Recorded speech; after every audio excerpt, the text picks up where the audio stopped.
বাউল সম্রাট শাহ আব্দুল করিমের জেলার বুক চিরে হাওরের জলে প্রতিধ্বনিত হল বৈথার ছন্দ, বাঁশির সুর আর মানুষের উচ্ছ্বাস। সুনামগঞ্জের শান্তিগঞ্জ উপজেলার সাংখাই হাওরে অনুষ্ঠিত হল ভাটি অঞ্চলের ঐতিহ্যবাহী নৌকাবাইজ, যা স্থানীয়দের কাছে সংকাই হাওর হিসেবেই পরিচিত।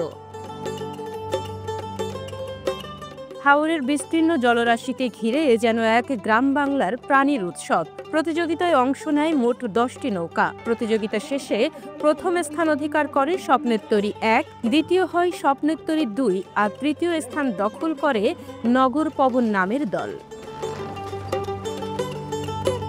প্রথম পুরস্কার হিসেবে বিজয়ী দল পেয়েছে একটি মোটরসাইকেল, দ্বিতীয় পুরস্কার একটি ফ্রিজ আর তৃতীয় পুরস্কার একটি টেলিভিশন।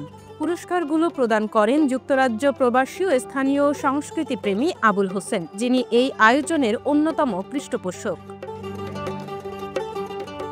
সাংহাই হাওরের কোল ঘেঁষে আয়োজিত এই প্রতিযোগিতা দেখতে আশপাশের গ্রাম ও উপজেলা থেকে ভিড় জমিয়েছিলেন প্রায় 50,000 দর্শক। প্রাচীন গ্রামীণ এই সংস্কৃতিকে নতুন প্রজন্মের সামনে তুলে ধরতেই এই আয়োজন করা হয়েছে বলছেন আয়োজকরা।